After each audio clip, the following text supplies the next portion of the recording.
নমস্কাৰ বন্ধু বান্ধৱীসকল, আপোনালোকে দেখিছে এয়া মই আৰু আইতাই পিঠাগুড়ি খুন্দি আছোঁ। আচলতে আজি আমাৰ ঘৰত নাৰায়ণ পূজা পাতিছোঁ।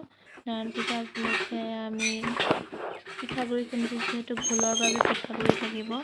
লগতে কাষতে এয়া দেখিছে চৌকা ধুনীয়াকৈ মুচি কৰি চাফা কৰি ৰাখিছোঁ। এইটো কেৰাহীটো আনি থোৱা হৈ আছে। গধূলি হোৱাৰ লগে লগে আমাৰ পূজা আৰম্ভ হৈছে। ভাইটিয়ে পূজা কৰিছে ব্ৰাহ্মণৰ লগত। আপোনালোকে দেখিব পাইছে, আপোনালোকে নিশ্চয় জানে, আমাৰ যিহেতু মধ্য অসমৰ ফালে আমাৰ পূজা পাতিলে পূজাৰ সাক্ষী হিচাপে কিছু ভকতকো আমন্ত্ৰণ জনোৱা হয়। এই ভকতসকলো কাষত বহি আছে, পূজা নিৰীক্ষণ কৰি আছে। আমাৰ ইয়াত পূজা পাতিলে কেৱল ব্ৰাহ্মণে যে পূজা কৰি যাব পাৰিব তেনেকুৱা নহয়, ভকত থাকিবই লাগিব। তাত দেখিছে বিভিন্ন আইসকল পূজা চাবৰ বাবে, লগতে তেওঁলোকে আৰু বিভিন্ন ফুল ধূপ ধূনা এনেকৈ আদি কৰি পূজাৰ কাৰণে বিভিন্ন সামগ্ৰী লৈ আহিছে। তেওঁলোকেও সেৱা কৰিবলৈ আহে। আচলতে ব্ৰাহ্মণে পূজাভাগ শেষ কৰাৰ পিছতেই আমাৰ ভকতসকলৰ মাজৰে এগৰাকীয়ে নাৰায়ণ পঞ্চমী পাঠ কৰিবলৈ আৰম্ভ কৰিছে। সেৱা কৰি উঠাৰ পিছতে তেওঁলোকে নামভাগ আহিলে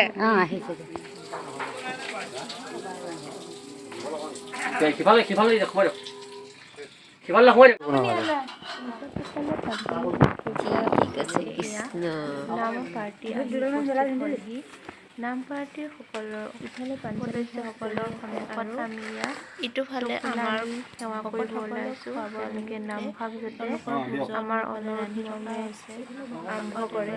ভকতো বহি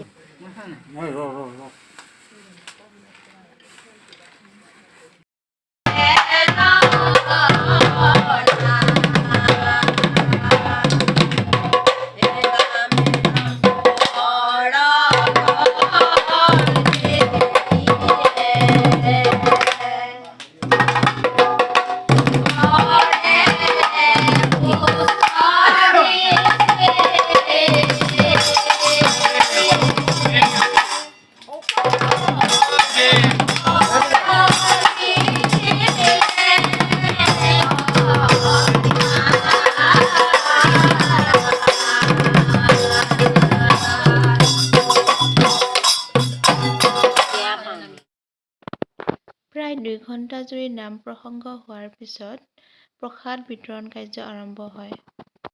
বন্ধু বান্ধৱীসকল, আজি আমাৰ পূজাৰ ভাগ চাই কেনে লাগিল জনাবলৈ নাপাহৰিব। ধন্যবাদ।